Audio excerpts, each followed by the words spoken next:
Hello everyone, welcome back to study 566। आज हम class 11 business studies के चैप्टर 10 इंटरनेशनल बिजनेस को कवर करेंगे। इस चैप्टर को हम 2 पार्ट्स में कवर करेंगे। सो इस पार्ट में जो हम टॉपिक्स इस चैप्टर के कवर करने वाले हैं, meaning of international business, reasons for international business, क्यों करना चाहिए इंटरनेशनल बिजनेस, क्या स्कोप है इंटरनेशनल बिजनेस का, क्या क्या बेनिफिट्स होते हैं इंटरनेशनल बिजनेस के, और साथ ही इंटरनेशनल बिजनेस के जो पार्ट्स होते हैं, एक्सपोर्ट और इम्पोर्ट, एक्सपोर्ट ट्रेड का कॉन्सेप्ट, उसके ऑब्जेक्टिव्स, उसका प्रोसीजर, और इम्पोर्ट ट्रेड का कॉन्सेप्ट, उसके ऑब्जेक्टिव और उसके प्रोसीजर्स। इसके अलावा जो टॉपिक्स रह जाएंगे वो डॉक्यूमेंटेशन और डब्ल्यूटीओ रह जाएंगे, वो हम इसके नेक्स्ट पार्ट में कवर करेंगे। सो स्टार्ट करते हैं। First of all, meaning of international business. हमारे चैप्टर का नाम ही है इंटरनेशनल बिजनेस, तो हमें पता होना चाहिए कि इंटरनेशनल बिजनेस का क्या मतलब है। इंटरनेशनल बिजनेस क्या है? आप वर्ड से समझिए कि इंटरनेशनल जो एक नेशन से ज्यादा में हो रहा हो। इंटर मतलब एक से ज्यादा, और नेशन मतलब नेशनल मतलब कंट्रीज, तो मतलब एक नेशन या एक कंट्री से बाहर दूसरी कंट्री में, दो कंट्रीज के बीच में जो बिजनेस हो रहा है वो इंटरनेशनल बिजनेस कहलाता है। लाइक इससे पहले का चैप्टर था इंटरनल बिजनेस, जिसमें क्या था, with in the boundaries of a same country business हो रहा है। जो भी ट्रेडिंग हो रही थी एक ही कंट्री के अंदर हो रही थी, वही वो ट्रेडिंग कंट्री की बाउंड्रीज के बाहर चली जाए तो उसे हम कहेंगे international business. International business involves the manufacturing and trading of goods, services, capital, personal, technology and intellectual properties. इन सब चीजों की मैन्युफैक्चरिंग और ट्रेडिंग अक्रॉस नेशनल बाउंड्रीज, वो उसे हम कहते हैं इंटरनेशनल बिजनेस। उसमें सिर्फ गुड्स ही नहीं आती हैं, सर्विसेज भी आ सकती हैं, कोई पर्टिकुलर पर्सनल मतलब कोई इंसान भी आ सकता है, टेक्नोलॉजी का भी ट्रांसफर हो सकता है, इंटेलेक्चुअल प्रॉपर्टी जैसे पेटेंट, ट्रेडमार्क, नो हाउ, इस तरह की चीजों का भी जो है ट्रेड हो सकता है। उस पर कहाँ होगा? Across the boundaries of the nation, nation की बाउंड्रीज के बियॉन्ड जाके होगा, उसको कहेंगे हम international business. This encompasses all business activities that occur beyond a country's geographical boundary। इसमें सारी वो बिजनेस एक्टिविटीज आती हैं जो कंट्री की ज्योग्राफिकल बाउंड्रीज के बाहर जाके होती है। The rise of advanced communication and faster, more efficient transportation has significantly facilitated international business। और international business easily और importantly facilitate कैसे हो पा रहा है? क्योंकि हमारा जो communication system है वो बहुत advanced हो चुका है, और जो transportation system है वो भी बहुत efficient है, slow transportation नहीं है। तो उसकी वजह से भी इंटरनेशनल बिजनेस बहुत ज्यादा इम्पोर्टेंट हो गया है, और वो इजीली हो पा रहा है, enabling countries to engage in global trade more effectively. अब ये जो फास्ट कम्युनिकेशन है, एडवांस कम्युनिकेशन है और इफिशिएंट ट्रांसपोर्टेशन है, इससे ग्लोबल ट्रेड आसानी से कंट्रीज के बीच में हो सकता है, इफेक्टिव और इफेक्टिवली हो सकता है। तो ये हमारा मीनिंग या कॉन्सेप्ट ऑफ इंटरनेशनल बिजनेस। इसी बात याद रखनी है कि इंटरनेशनल बिजनेस जो beyond the across the boundaries जाके हो, दो कंट्रीज के बीच में हो। रीजंस क्या है इंटरनेशनल बिजनेस के? इंटरनेशनल बिजनेस क्यों करा जाए, या कोई भी बिजनेस अपने आप को इंटरनेशनली क्यों उतारे, एक कंट्री से दूसरी कंट्री के बीच वाला बिजनेस क्यों करे? क्योंकि उसका बिजनेस तो कंट्री में भी चल रहा है, तो उससे भी सेटिस्फाई हो सकता है। क्या मेन रीजन है, क्या ऐसी चीजें हैं जो लोगों को अट्रैक्ट करती हैं, बिजनेसमैन को अट्रैक्ट करती है कि वो अपने बिजनेस को इंटरनेशनली ले जाए? पहला है unequal distribution of resources. Resources का अनइक्वल डिस्ट्रीब्यूशन है, इक्वल नहीं है डिस्ट्रीब्यूशन, किसी के पास ज्यादा है किसी के पास कम है। ऐसी कंट्रीज में भी है, कोई कंट्री तो रिच है किसी चीज में, लाइक जो गल्फ कंट्रीज है उनमें ऑयल बहुत ज्यादा, बट वहां पे पानी का बहुत शॉर्टेज है। तो अनइक्वल डिस्ट्रीब्यूशन है रिसोर्सेज का। किसी भी कंट्री में एक जैसा मतलब सारे रिसोर्सेज नहीं मिलते, कहीं पे कुछ है कहीं पे कुछ। अफ्रीका में गोल्ड और हर तरह की स्पीसीज वगैरह हैं, बट वहीं यूरोप में नहीं है। यूरोप में ज्यादा डिमांड है इस तरह की चीज, स्पाइसेस वगैरह की। तो जो डिस्ट्रीब्यूशन है रिसोर्सेज का, सब कंट्रीज में सेम नहीं है। इवन इंडिया एक रिच कंट्री है रिसोर्सेज के मामले में, बट फिर भी कुछ चीजें ऐसी हैं जो इंडिया के पास भी नहीं है, लाइक ऑयल। तो ऑयल मतलब क्रूड ऑयल, वो वाला ऑयल नहीं, क्रूड ऑयल, क्रूड ऑयल वगैरह इंडिया के पास भी नहीं है। तो इस तरह का अनइक्वल डिस्ट्रीब्यूशन है, तो इसलिए इंटरनेशनल बिजनेस की जरूरत पड़ जाती है कि जो तुम्हारे पास है तुम दो, और जो उनके पास है तुम उनसे लो। तो इस तरह का लेन देन करने के लिए एक इंटरनेशनल बिजनेस की बहुत ज्यादा जरूरत होती है। Natural resources are not evenly distributed. Natural resources evenly distributed नहीं है across countries. Leading to differences in production cost and quality. इसी वजह से प्रोडक्शन की कॉस्ट और क्वालिटी में भी अंतर आता है। This drives countries to trade access resources they lack, जिनके पास रिसोर्स मतलब कंट्रीज के पास जो रिसोर्सेज नहीं है, वो जिसमें लैक कर रहे हैं, उनको एक्सेस करने के लिए वो इंटरनेशनल बिजनेस का सहारा लेती है। दूसरा, very differences differences in labour productivity, मतलब country to country labour productivity में डिफरेंस होता है, सोशियो इकोनॉमिक कंडीशंस में डिफरेंस होता है, पॉलिटिकल फैक्टर्स भी अलग अलग होते हैं जो वेरिएशन क्रिएट करते हैं प्रोडक्शन कॉस्ट में।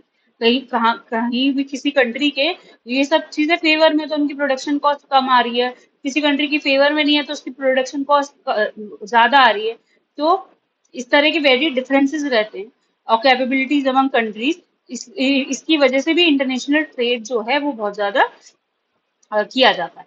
स्पेशलाइजेशन एडवांटेज, अब कोई कंट्री किसी चीज में स्पेशलाइज्ड है और कोई नहीं है, कहीं पे लेबर ज्यादा है, कहीं पे कैपिटल ज्यादा है, तो स्पेशलाइजेशन का एडवांटेज मिलता है और तुम दूसरी कंट्री से बिजनेस करके उस स्पेशलाइजेशन का एडवांटेज ले सकते हो। Countries tend to specialize in producing goods where they have a comparative advantage, such as labor-intensive products in developing countries. This specialization leads to more efficient production and international trade. Price differences भी आते हैं कि कहीं पे resources कम है तो वहां पे जो भी चीज बनाई जा रही है वो बहुत ज्यादा कॉस्टली है, और वहीं किसी कंट्री में उस जो प्रोडक्ट के लिए रिसोर्सेज हैं वो ज्यादा हैं, तो वहां पे वो थोड़ी लेस कॉस्टली हो जाती है, मतलब थोड़ी चीप होती है। तो प्राइस के डिफरेंसेस कंट्री टू कंट्री बहुत होते हैं। Firms engage in international trade to capitalize on price differences between countries, import, और इसी प्राइस डिफरेंसेस को कैपिटलाइज करने की, उससे प्रॉफिट गेन करने की भी बहुत सारी फर्म सोचती है, इसलिए वो इंटरनेशनल बिजनेस की तरफ जाती है। Importing cheaper goods and exporting products to markets where they can command higher price. ये हमारे रीजंस हो गए कि इंटरनेशनल बिजनेस करने के मेनली रीजंस क्या हैं, क्या रीजंस हैं जिनकी वजह से कोई भी बिजनेसमैन इंटरनेशनल बिजनेस की तरफ अट्रैक्ट होता है। अब स्कोप ऑफ इंटरनेशनल बिजनेस क्या है? स्कोप क्या है इंटरनेशनल बिजनेस का?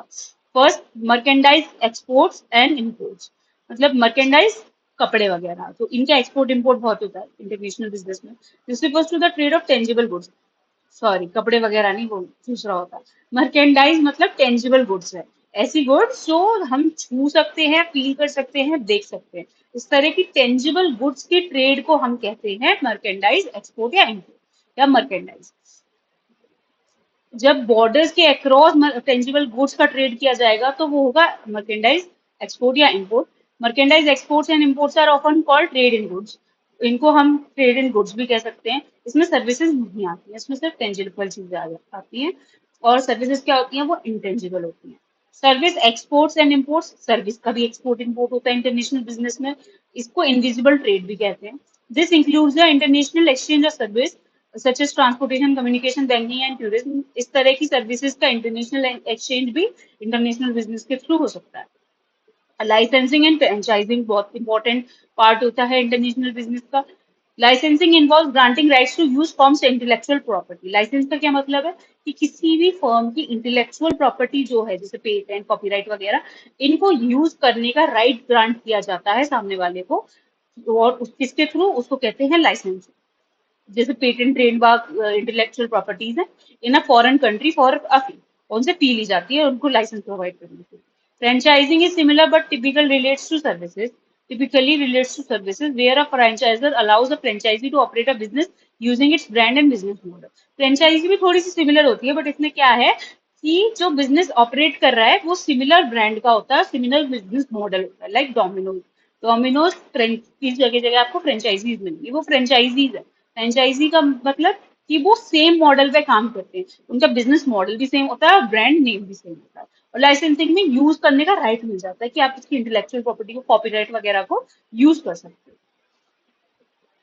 फॉरेन इन्वेस्टमेंट्स होती हैं, ये भी इंटरनेशनल बिजनेस का पार्ट होती है। एफडीआई और portfolio investment. FDI foreign direct investment होती है जो फिजिकल एसेट्स जैसे प्लांट, मशीनरी वगैरह में फॉरेन कंट्री में जाके प्रोडक्शन, तो गुड्स और सर्विसेज की प्रोडक्शन और डिस्ट्रीब्यूशन के लिए किया जाए, वो फॉरेन डायरेक्ट इन्वेस्टमेंट है।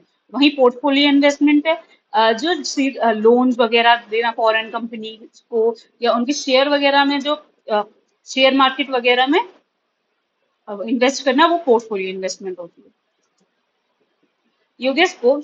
स्कोप की बात है benefits of international business. International business के क्या करने के क्या क्या फायदे हो सकते हैं। नेशंस को क्या फायदे हैं? दो लोगों को फायदा है, एक नेशन को, एक फर्म को। तो नेशन को क्या फायदे? फॉरेन एक्सचेंज क्रिएट होता है, जो फॉरेन करेंसी का फ्लो है, इनफ्लो और आउटफ्लो होता रहता है, और उससे फॉरेन करेंसी कंट्री में इजीली फ्लो होती है। इफिशियंट रिसोर्सेज का यूज होता है। इकोनॉमिक ग्रोथ की तरफ तो हर चीज ही करती है कंट्रीब्यूट। प्राइस की स्टेबिलिटी बनी रहती है। इम्प्रूव लिविंग स्टैंडर्ड्स, और लोगों का लिविंग स्टैंडर्ड भी इम्प्रूव होता है क्योंकि इनकम और ज्यादा जनरेट होती है। फर्म्स फर्म्स को क्या फायदे हैं? प्रॉफिटेबिलिटी, उनको प्रॉफिट, सबसे बड़ा फायदा तो प्रॉफिट का। कोई भी फर्म, कोई भी बिजनेस, कोई भी काम करता है तो वो प्रॉफिट के लिए करता है। तो वो प्रॉफिट नहीं मिलेगा तो वो काम क्यों करेगा? तो इंटरनेशनल बिजनेस में भी प्रॉफिटेबिलिटी है, और मार्केट रीच ज्यादा है इसलिए प्रॉफिटेबिलिटी भी ज्यादा है। ग्लोबल मार्केट्स में और हायर प्राइसेस में भी वो डील कर रहे हैं वहां पे, तो वो प्रॉफिटेबिलिटी है, उन प्रॉफिटेबिलिटी का बेनिफिट है। ग्रोथ अपॉर्चुनिटीज है, उनका मार्केट ग्रो होता है। कंपटीशन हैंडलिंग है, उनको इंटरनेशनल बिजनेस में जाके कंपटीशन हैंडल करना आता है internationally.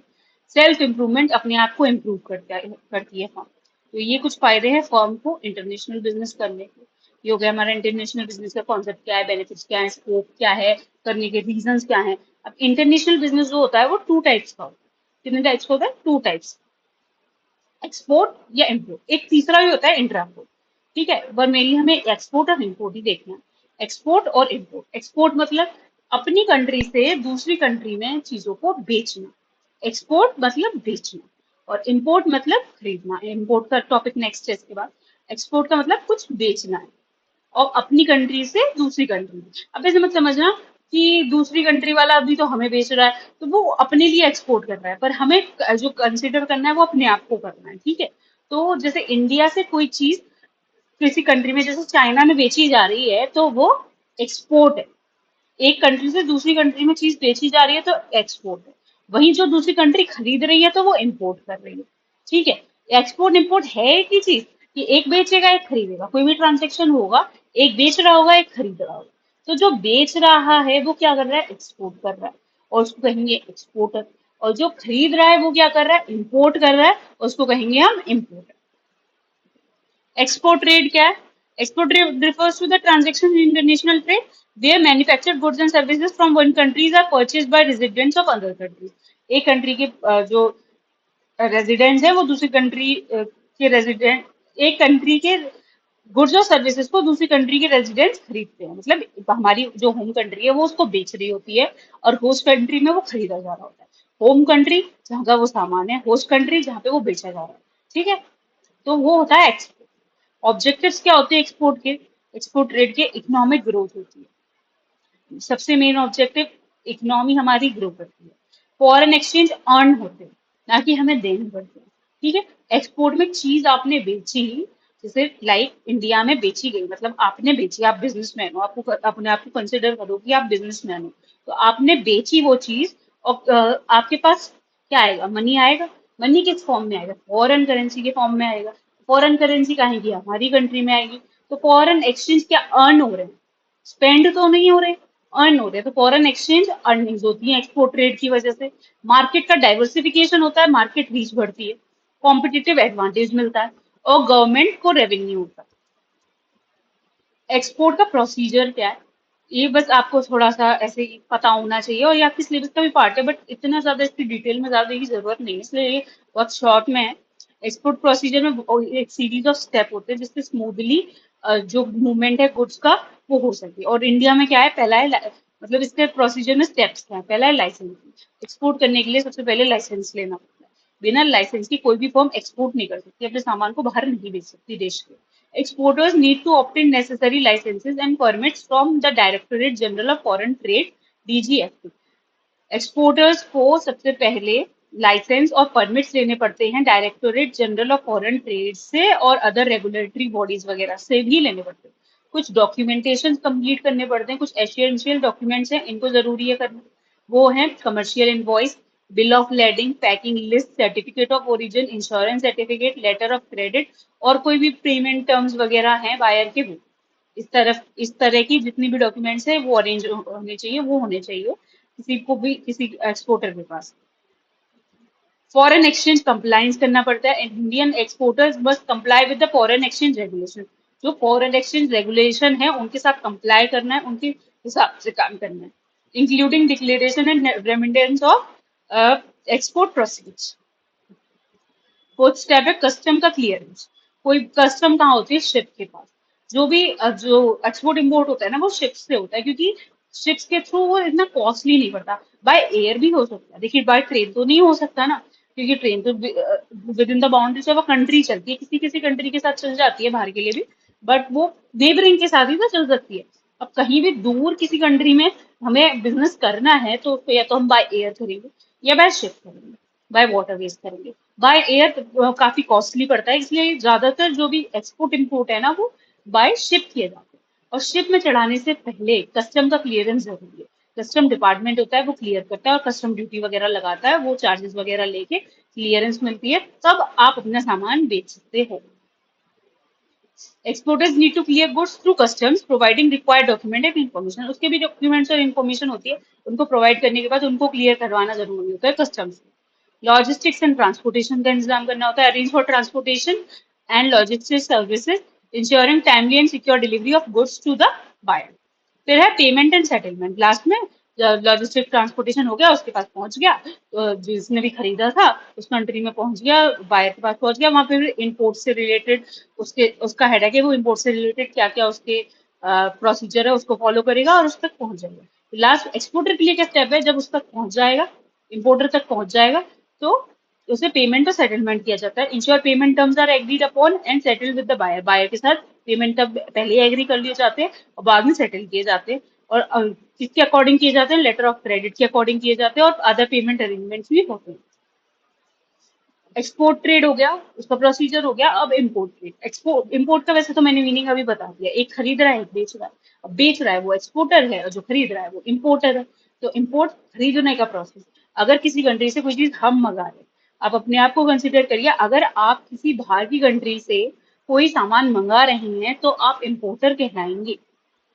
Import trade refers to the process of acquiring goods and services from a country, foreign country. Foreign country से गुड्स और सर्विसेज को एक्वायर करने के प्रोसीजर को कहते हैं हम import. It involve the purchase of products और services by a domestic buyer importer from an overseas seller. For instance an Indian company purchasing chemicals from France. कोई इंडियन कंपनी है, केमिकल्स खरीद रही है फ्रांस से, इसको कहेंगे हम इम्पोर्ट। ऑब्जेक्टिव्स क्या इम्पोर्ट ट्रेड के? डोमेस्टिक डिमांड को मीट करना। कोई चीज हमारी कंट्री में नहीं है और उसकी नीड है वो या फिर कम है, उस डिमांड को मीट करने के लिए इम्पोर्ट ट्रेड किया जाता है। प्रोडक्ट की रेंज को डाइवर्सिफाई करने के लिए, बढ़ाने के लिए किया जाता है। प्रोडक्शन कॉस्ट को रिड्यूस करने के लिए किया जाता है। न्यू टेक्नोलॉजीज को एक्सेस करने के लिए किया जाता है। ऐसी टेक्नोलॉजी जो हमारे पास नहीं है तो हम दूसरी कंट्रीज से उसको इम्पोर्ट कर सकते हैं, तो इम्पोर्ट ट्रेड उसके लिए भी किया जाता है। और इकोनॉमिक ग्रोथ को तो ये प्रमोट करता ही करता है। इम्पोर्ट का क्या प्रोसीजर है? कुछ स्टेप्स इम्पोर्ट करने में भी फॉलो करने पड़ते हैं। सीरीज ऑफ स्टेप हैं, ज्यादा डिटेल में नहीं है। ऑप्टेन पहला है, obtain necessary documents and register with authorities. जो भी नेसेसरी डॉक्यूमेंट्स और हैं और जो भी कुछ रजिस्ट्रेशन करना है अथॉरिटीज के साथ, वो करना पड़ता है पहले। फिर एक बिल ऑफ एंट्री प्रिपेयर किया जाता है और कस्टम्स को दिया जाता है। पे कस्टम ड्यूटी दी जाती है। एंड एनी एप्लीकेबल टैक्स, जो कोई भी एप्लीकेबल टैक्स है वो दिया जाता है। फिर clear goods through customs and inspection. Custom department और इंस्पेक्शन के से उसको क्लियर कराया जाता है कि गुड्स में कुछ भी ऐसा नहीं है। ये कस्टम का क्या काम क्या है? जो भी इंपोर्ट एक्सपोर्ट की गुड्स आ रही है ना, उसमें ऐसा कुछ नहीं है जो स्मगलिंग वाला है, यानी जो इलीगल तरह की चीज है, जो कंट्री में अलाउड नहीं है, कुछ इलीगल है, ड्रग्स वगैरह टाइप की चीज है, इस तरह की कोई चीज नहीं है। ये काम होता है तो उसी को उसको क्लियर करने का काम कस्टम का होता है, तो ये क्लियर करवाना पड़ता है, इंस्पेक्शन प्रॉपर करवाना पड़ता है उसका। नेक्स्ट स्टेप में receive bills of lading. Bills of lading को रिसीव करते हैं या एयरवे बिल्स को रिसीव करते हैं और पोर्ट के पेमेंट करते हैं। Obtain certificate of inspection. Certificate of inspection obtain करते हैं। और क्वालिटी कंट्रोल या सर्टिफिकेट ऑफ इंस्पेक्शन या क्वालिटी कंट्रोल को ऑब्टेन करते हैं, अगर रिक्वायर्ड है तो, नहीं है तो नहीं करते। और फिर गुड्स जो है वो इम्पोर्टर को डिलीवर हो जाती है। तो ये इम्पोर्ट प्रोसीजर हो गया। इसी के साथ हमारा ये वाला ये वीडियो यहीं पे खत्म होती है। आज की वीडियो में हमने क्या क्या टॉपिक्स देखे? इंटरनेशनल बिजनेस, उसका स्कोप, बेनिफिट्स, रीजंस। फिर हमने देखा एक्सपोर्ट ट्रेड क्या होता है, उसका प्रोसीजर क्या होता है, और इम्पोर्ट ट्रेड क्या होता है, उसका प्रोसीजर क्या होता है। दो टॉपिक्स रह गए, डॉक्यूमेंटेशन प्लस WTO। इसको हम नेक्स्ट पार्ट में देखेंगे इस वीडियो के। आई होप आपको समझ आया होगा। अगर आपको इस वीडियो की पीडीएफ चाहिए तो आपको स्टडीफाई सक्सेस की एप्लीकेशन पे मिल जाएगी। एप्लीकेशन का लिंक डिस्क्रिप्शन में दिया है, आप जाके चेक कर सकते हैं। और एक और बात, अगर आपको पेड क्लासेस चाहिए class 11th 12th business studies accountancy and economics की, तो आप उसके लिए भी सर्टिफाइड सक्सेस की एप्लीकेशन को चेकआउट कर सकते हैं। प्राइसेस बहुत रीजनेबल हैं और इन सब्जेक्ट्स को मैं ही डील करूंगी। Thank you and have a nice day.